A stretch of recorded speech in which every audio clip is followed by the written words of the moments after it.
During the days of Ahaz, the son of Yotam, son of Yozayehu, king of Yehuda, Ritzin, the king of Aram, and Pekach, the son of Remaliah, king of Israel, advanced in Jerusalem to attack it, but were unable to conquer it.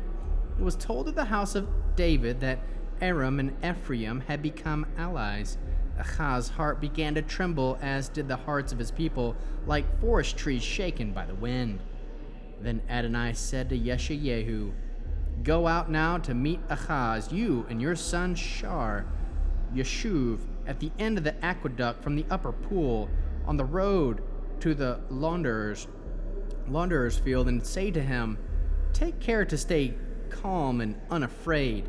Don't be demoralized by those two smoldering stumps of firewood, by the blazing anger of Ritzin and Aram, or the son of Remaliah, or because Aram, Ephraim, and the son of Remaliah have been plotting against you, thinking, we will invade Yehuda, tear it apart, divide it among ourselves, and appoint the son of Tavel as king there. This is what Adonai Elohim says. It won't occur. It won't happen. For the head of Aram is Damasik, and the head of Damasik, Ritzin.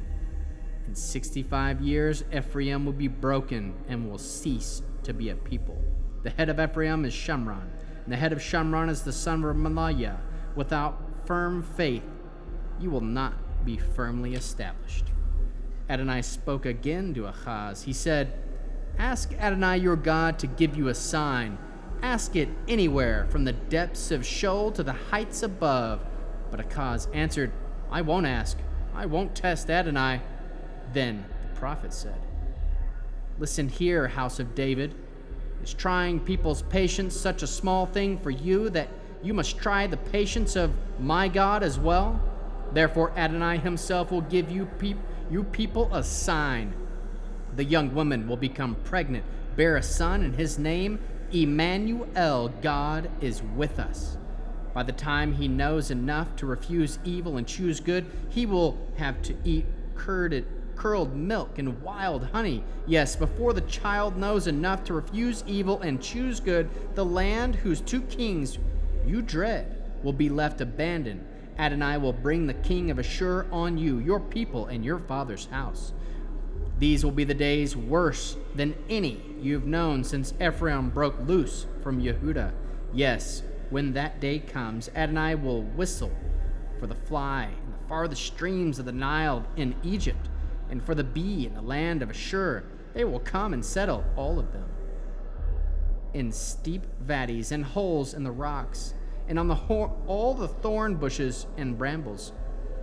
When that day comes, Adonai will shave with a razor hired beyond the Euphrates River, that is, with the king of Ashur, the head and the hair between the legs, and get rid of the beard as well.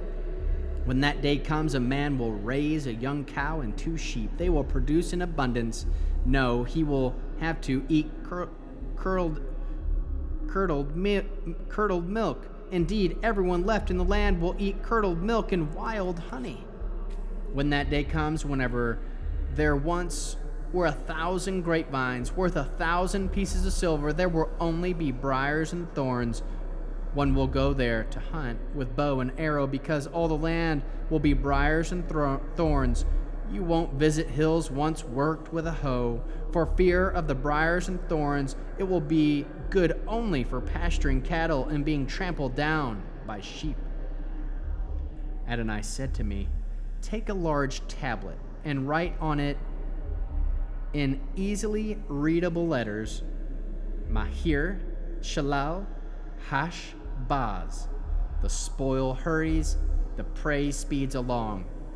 I had witnessed for me by reliable witnesses, Uriah the Kohen and Zechariah the son of Yivachariah. Then I had sexual relations with my wife. She became pregnant and gave birth to a son. Adonai said to me, "Name him Mahir Shelu Hesh Baz, because before the child knows how to cry Abba and Ima, the riches of Damasik and the spoil of Shamron will be carried off and given to the king of Ashur." Adonai went on speaking and said more to me. Since this people has rejected the gently flowing waters from Shiloh and takes joy in Ritzin, the son of Remaliah, now Adonai will bring upon them the mighty floodwaters of the Euphrates River, that is the king of Ashur in his power. It will rise above all its channels and overflow all its banks. It will sweep through Yehuda, flooding everything and passing on. It will reach even up to the neck, and its outspread wings will fill the whole expanse of the land. God is with us, Emmanuel. You may make an uproar, peoples, but you will be shattered. Listen, all of you from distant lands, arm yourselves, but you will be shattered. Yes, arm yourselves, but you will be shattered. Devise a plan, but it will come to nothing. Say anything you like, but it won't happen, because God is with us, Emmanuel. For this is what Adonai said to me, speaking with a strong hand, warning me not to live the way the people does. Don't regard as alliance what the people calls alliance, and don't fear what they fear, or be awestruck by it. But Adonai Svaot, consecrate him. Let him be the object of your fear and awe. He is there to be a sanctuary. But for both the house of Israel, he will be a stone and a stone to stumble over, a rock obstructing their way, a trap and a snare. For the inhabitants of Jerusalem, many of them will stumble and fall, be broken and trapped and captured. Wrap up this document and confine its teaching to those I have instructed. I will wait for Adonai, who is hiding his face from the house of Yaakov. Yes, I will look for him. Meanwhile, I and the children whom Adonai has given me will become for Israel signs and wonders from Adonai Svaot living on Mount Zion. So when they tell you to consult those squawking mediums and fortune tellers, you are to answer, shouldn't a people seek their God?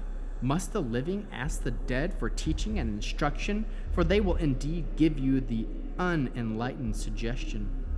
Distressed and hungry, they will pass through the land, and because of their hunger they will grow angry and curse by their king and by their God. But whether they look up to God or down to earth, they will only see trouble and darkness, anguish, gloom, pervasive darkness. But there will be no more gloom for those who are now in anguish. In the past, the land of Zebulun and the land of Naphtali were regarded lightly, but in the future he will honor the way of the lake, beyond the Yarden, Gilel of the Goyim. The people living in darkness have seen a great light. Upon those living the land that lies in the shadow of death, light has dawned. You have enlarged the nations and increased their joy. They rejoice in your presence as if rejoicing at harvest time, the way men rejoice when dividing up the spoil, for the yoke that weighed them down, the bar across their soldiers and their drivers' goad. You have broken as on the day of Midian defeat. For all the boots of soldiers marching and every cloak roiled in blood is destined for burning, fuel for the fire. For a child is born to us, a son is given to us, dominion will rest on his shoulders, and he will be given the name Peli Yoetz El Gibor, Avi Ad Shar Shalom, wonder of a counselor, mighty God, Father of eternity, Prince of peace. In order to extend the dominion and perpetuate the peace, the throne, the kingdom of David, to secure it and sustain it through justice and righteousness henceforth and forever, the zeal of Adonai Svaot will accomplish this. Adonai sent a word to Yaakov, and has fallen on Israel. All the people know it, Ephraim and the inhabitants of Shamron, but they say in pride, in the arrogance of their hearts, the bricks have fallen, but they will rebuild with cut stone. The sycamore fig trees have been chopped down, but they will replace them with cedars. So Adonai will rise up Ritzon's foes against him, and spurred on his enemies, Aram from the east, Plishtim from the west, and they will devour Israel with an open mouth. Even after all this, his anger remains, his upraised hand still threatens. Yet the people did not turn to the one striking them. They don't seek Adonai Svaot. Therefore Adonai will cut off Israel's head and tail. Tall palm found and lowly reed in the single day. The old and the honored are the head, while prophets teaching lies are the tail. For those leading this people led them astray, and those led by them are destroyed. Therefore Adonai takes no joy in their young men, and has no compassion on their orphans and widows. For everyone is ungodly and does evil. Every mouth speaks foolishly.